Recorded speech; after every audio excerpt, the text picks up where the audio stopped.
हर परिवार में किसी की मृत्यु हो जाने पर सूतक किस प्रकार हमें मानना चाहिए, इसी विषय में आज हम चर्चा करेंगे। सूतक के क्या नियम हैं, कब सूतक लगता है, कब नहीं लगता है, अशौच का शास्त्रीय विधान क्या है और किस प्रकार इसे मानना चाहिए, इस विषय पर हम चर्चा करने वाले हैं। आप चैनल पर हैं, वीडियो को देख रहे हैं तो सब्सक्राइब कर दीजिए। जय श्री महाकाल। मैं आपका मित्र रोहित तिवारी आपके सामने एक बहुत ही अच्छा और ज्ञानवर्धक वीडियो लेकर आया हूं, जिसकी आप सभी को जानकारी होना चाहिए। सनातन धर्म के नियम के विषय में जानकारी होना परम आवश्यक है, तो आप चैनल को सब्सक्राइब जरूर कर लीजिए। तो चलिए प्रारंभ करते हैं। सूतक या अशौच किसे कहते हैं? जी हाँ, जब घर परिवार में किसी की मृत्यु हो जाती है तो हमें अशौच लगता है, अर्थात सूतक लगता है।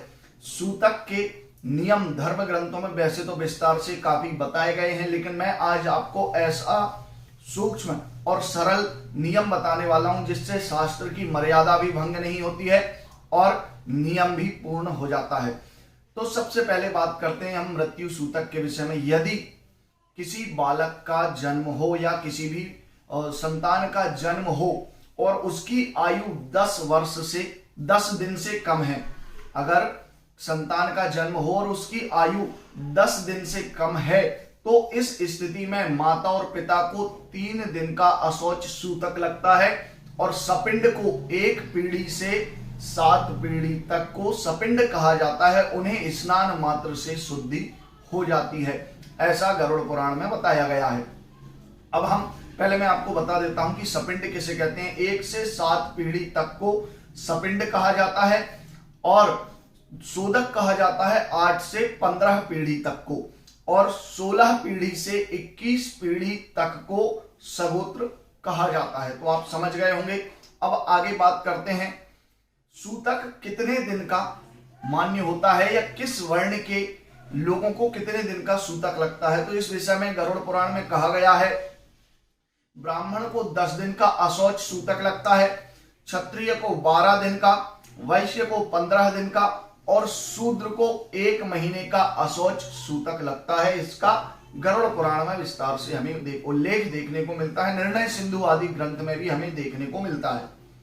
अब सूतक के विषय में कहा गया है कि यदि 10 दिन से 7 माह तक का संतान है तो परिवार को 3 दिन का और सपिंड को 1 दिन का अशौच लगता है, सूतक मान्य होता है। यदि किसी बालक की आयु 3 वर्ष से 6 वर्ष तक की हो गई हो और उसका उपनयन आदि संस्कार हो गया हो तो सभी को 3 दिन का सूतक अशौच लगता है, ऐसा गरुड़ पुराण में बताया गया है। अब बात करते हैं सूतक कब नहीं लगता है या सूतक के नियम क्या हैं।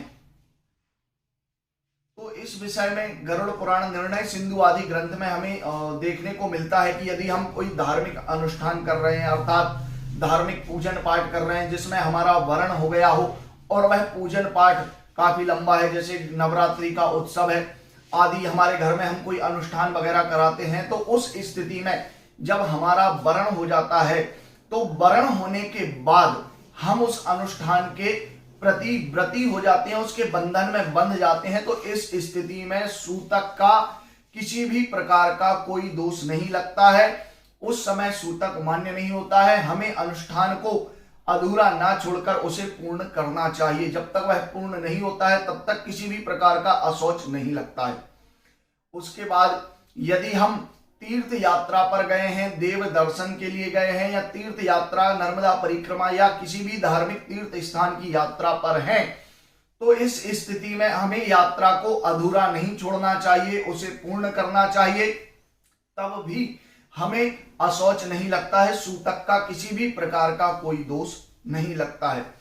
उसके बाद गरुड़ पुराण में कहा गया है कि यदि हम चंद्रायण आदि कोई बड़े व्रत करते हैं, जो व्रत काफी समय के हैं या 1 दिन से ज्यादा के यह व्रत हैं और उस व्रत का हम संकल्प कर चुके हैं, उस व्रत को हम कर रहे हैं, तो इस स्थिति में जो है हमें सूतक नहीं लगता है, अशौच का कोई भी दोष नहीं लगता है।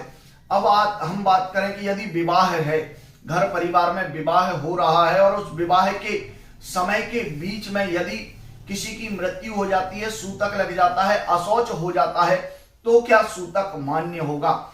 यदि विवाह काल प्रारंभ हो गया है, समझना चाहिए कि यदि हमने नांदी श्राद्ध कर लिया है, विवाह से 21 वर्ष पूर्व नांदी श्राद्ध करने का विधान है, यदि हम नांदी श्राद्ध कर लेते हैं तब भी विवाह काल में सूतक का कोई भी दोष मान्य नहीं होता है, ऐसा धर्म ग्रंथों में बताया गया है।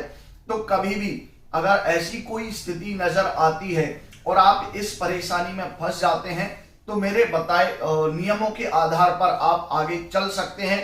इसमें सूतक का कोई दोष नहीं है, लेकिन जो नियम मैंने बताए हैं उन नियमों के आधार पर ही सूतक अशौच मानना चाहिए। उसके बाद सपिंड को जो 1 पीढ़ी से 7 पीढ़ी तक के हैं उन्हें 10 दिन का सूतक लगता है। सोदक जो 8 से 15 पीढ़ी तक के हैं उन्हें 3 दिन का सूतक लगता है। और सगोत्र जो 16 से 21 पीढ़ी तक है उन्हें 1 दिन का सूतक मान्य होता है। जानकारी अच्छी लगी है तो सब्सक्राइब कर दीजिए। जय श्री महाकाल।